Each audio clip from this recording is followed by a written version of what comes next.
nosas vidas, cunhas condicións laborais que son máis do tempo da escravitudo que do século XXI. A Xunta de Galiza é culpable de todo isto que estamos a sufrir. Por iso, aquí berramos ben forte que a Xunta tense que implicar. Minuto a minuto as empresas énchense os petos con centos e centos de millóns de euros subindo os prezos das persoas residentes mentras nós non chegamos a fin de mes!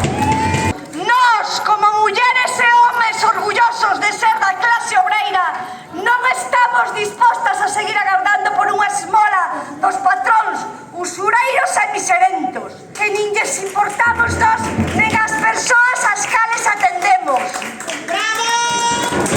Hoxe decidimos que seguiremos loitando hasta que teñamos unhas condicións de traballo dignas, onde poidamos vivir e traballar poñendo os cuidados no centro e non a